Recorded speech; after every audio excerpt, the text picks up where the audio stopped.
Muchas gracias por recibirnos, señor Assange. Vamos a aprovechar antes de empezar para saludar por si acaso hay alguien escuchando esta entrevista, porque he visto tanta policía alrededor de la Embajada de Ecuador que no me extrañaría. ¿Cree que alguien puede estar escuchándonos? Well, of course they are. I mean, that's their job. Lleva usted casi un año recluido en esta Embajada de Ecuador en Londres. ¿Cómo está? I'm fine. Interestingly, there's often an attempt by some journalists who seem to want to hear that I am suffering terribly. But of course, I am doing the work of my life, so it is quite satisfying, actually. Even in very difficult circumstances, it is quite satisfying. ¿Usted es partidario de la transparencia radical? Well, what does radical mean? It depends on where you are as to whether something is radical. Transparencia total. We already have total and utter transparency, and that is almost everything everyone does is on the internet. Yo me refería a transparencia hacia el ciudadano. I know what you're referring to. What I'm saying is already we're at the position where the most powerful organizations in the world are able to peer in to the lives of all people because everything significant that we do is on the internet. Our emails, our communications, our business transactions, our aeroplane tickets, flights, our bank transfers, etc.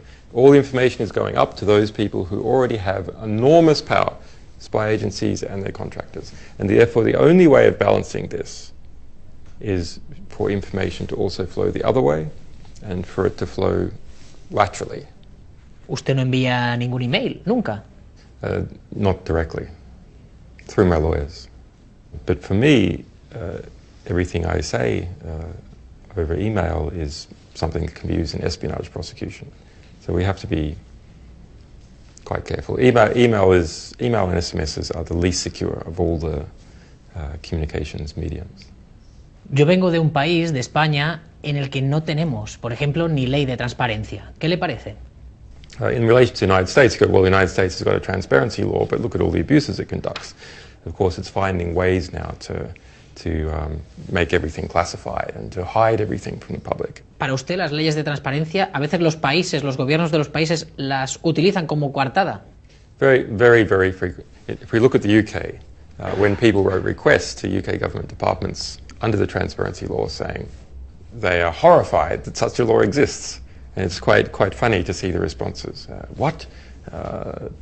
People have rights to do that. And they're very, very surprised. And finally, they then understand, in fact, that there is such a law, and then they tend to comply with it very well. But then within a couple of years, they work out how they can twist the law and use this exemption. For example, we also made an application on the police here in Britain. And of course, you know, the government has admitted that they've spent $4.5 million as of the beginning of this year just to surround this embassy with police. But they won't hand over any documents under the Freedom of Information Act because they say it concerns an investigation. Well, there is no investigation. ¿Usted no cree que si los estados tuviesen una transparencia total serían ingobernables? That needs to be applied on a case-by-case basis. O sea, que usted le pone también límites a la transparencia. Not restrictions on transparency.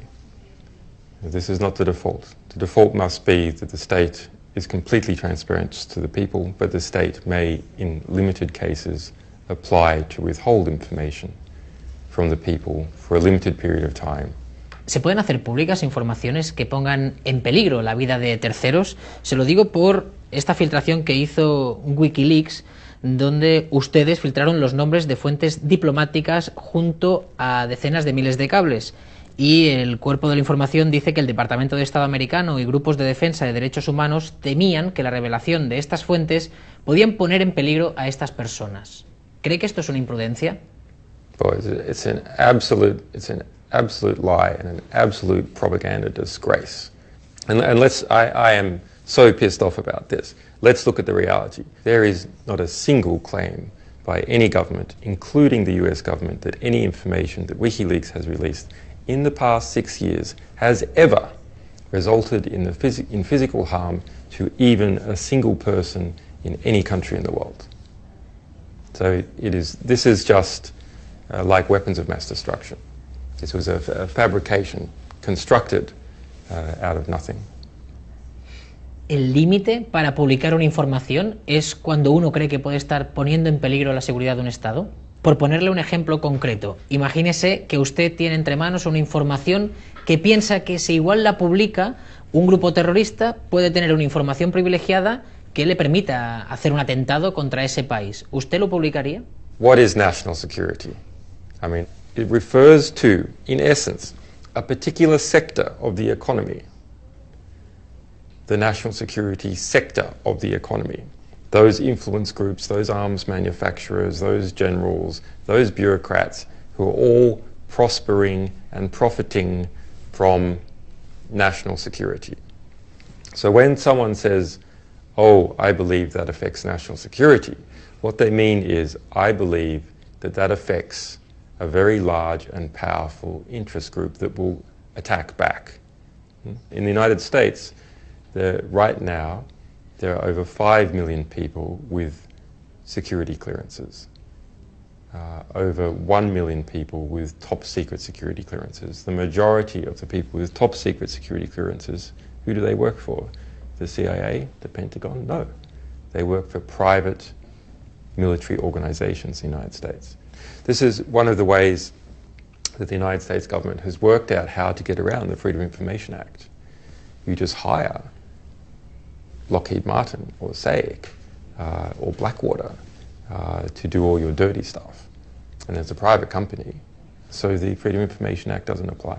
So it's actually quite important that Spain try and get some components, not necessarily all, but some components, so that when a private company does work for the government, is commissioned by the government, then the Freedom of Information Act applies to the private company.